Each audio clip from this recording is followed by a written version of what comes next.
Big news for Ripple and the XRP network.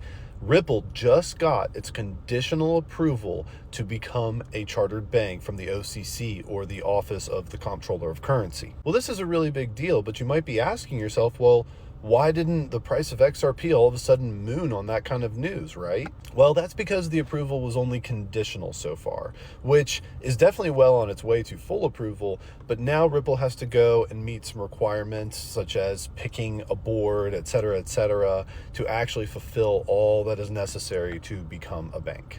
Now, of course, I'm sure they're going to go do this, right? So it's not a question of if, but when.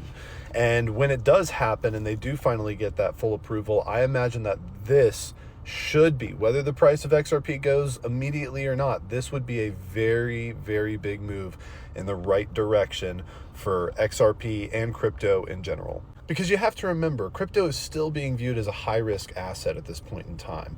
But we want to bring that into a lower-risk framework. And the only way to do that is through institutional adoption and things like this, where we have government backing. OCC is saying, yep, we are going to give you a banking license to a company that is solely custodied around crypto. Not to mention the kind of benefits that this is going to have for things like RLUSD and all of the asset tokenization that they want to do over the course of the next few years.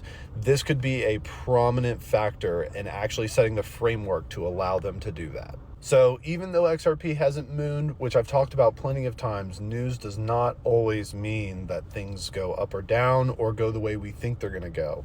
But this is still a big deal. This is setting the framework for what we can expect to be institutional adoption in the future. So keep your eyes open and let's all just wait and see exactly what happens as this plays out.